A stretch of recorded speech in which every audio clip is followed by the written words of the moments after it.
Del Evangelio según San Marcos. En aquel tiempo fue Jesús a su pueblo en compañía de sus discípulos. Cuando llegó el sábado, empezó a enseñar en la sinagoga. La multitud que lo oía se preguntaba asombrada: ¿de dónde saca todo eso?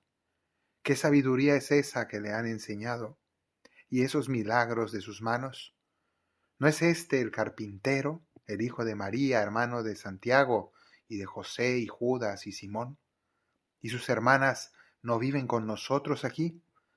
Y esto les resultaba escandaloso. Jesús les decía: no desprecian a un profeta más que en su propia tierra, entre sus parientes y en su casa. No pudo hacer allí ningún milagro, solo curó a algunos enfermos, imponiéndoles las manos, y se extrañó de su falta de fe, y recorría los pueblos de alrededor, enseñando. Palabra del Señor. Antes de comentar este pasaje evangélico, puede ser útil mencionar que esta frase que menciona a los hermanos de Jesús, dice sus nombres, hermanos de Santiago y José y Judas y Simón. Esta frase ha sido utilizada por muchos siglos como una acusación o como un argumento, un supuesto argumento para decir que la Virgen María en realidad no fue virgen, que tuvo otros hijos aparte de Jesús o después de Jesús. Sin embargo, es algo muy fácil de objetar, sea porque en varios momentos en la Biblia la palabra hermano se usa en sentido amplio para referirse a primos, a parientes cercanos. En aquella época en los pueblos se vivía como clanes, personas muy cercanas, y por tanto se usaba esa expresión.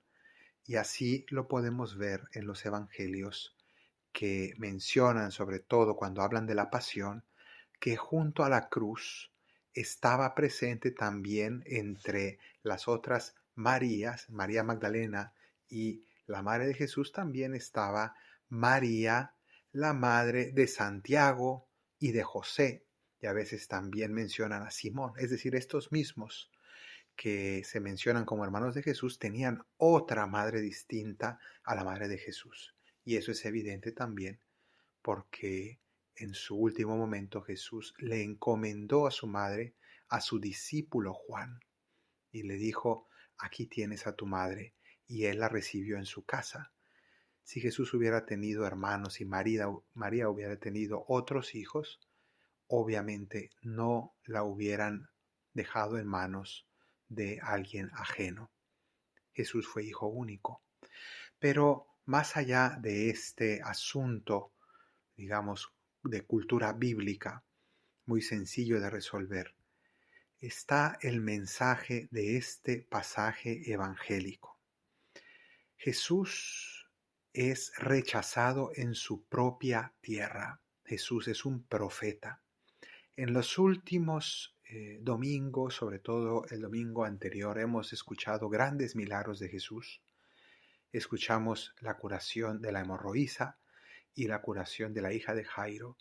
Ambos casos, unos testimonios grandes de fe, estas personas que habían creído fuertemente en Jesús, y por su fe Jesús pudo hacer grandes milagros. En cambio, en su Nazaret natal, vemos que Jesús no pudo hacer allí ningún milagro por su falta de fe. Solamente hizo algunas curaciones de enfermos imponiéndoles las manos, pequeños milagros. ¿Qué mensaje nos quiere dar el Evangelio? Pues vamos poco a poco desentrañando lo que aquí se nos muestra. Jesús es un profeta, y un profeta, como dice la primera lectura de Ezequiel, el profeta Ezequiel, un profeta es alguien enviado para hablar en nombre de Dios.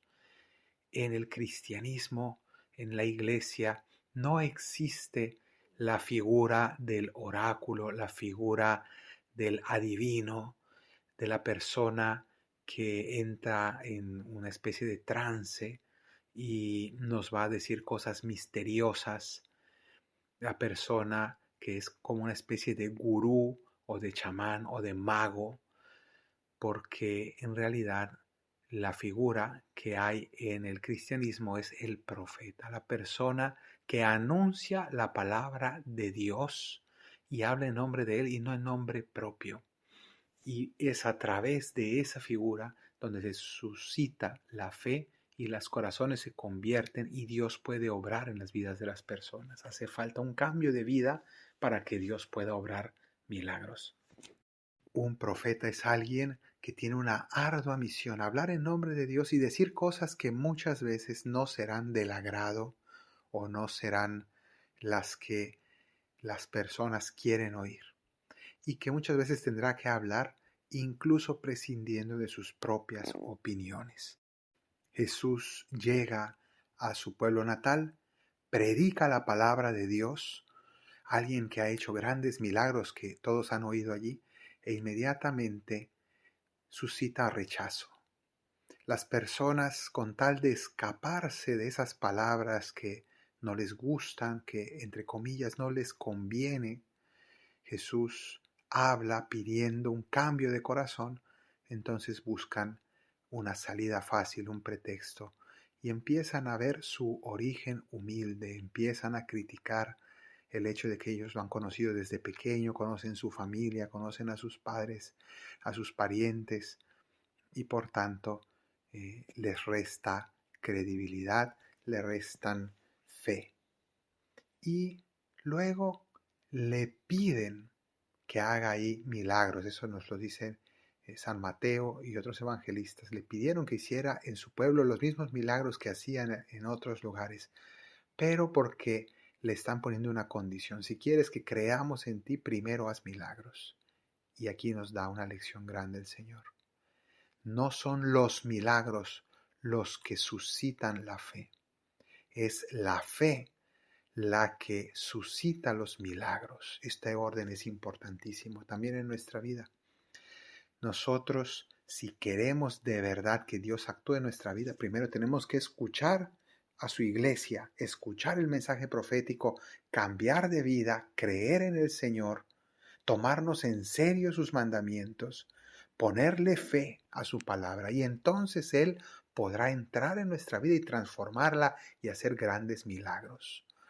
¿Por qué muchas veces nuestras sociedades, que se dicen católicas y cristianas, no tienen grandes transformaciones, grandes milagros? ¿Por qué nuestra sociedad no tiene un gran cambio y solamente vemos pequeñas curaciones como Jesús en Nazaret? Es decir, nuestra fe nos permite ser buenas personas, portarnos un poco mejor, no enojarnos tanto. Tal vez ese tipo de frutos tenemos en nuestra vida, pequeñas curaciones, dice aquí, pero no grandes milagros. ¿Por qué?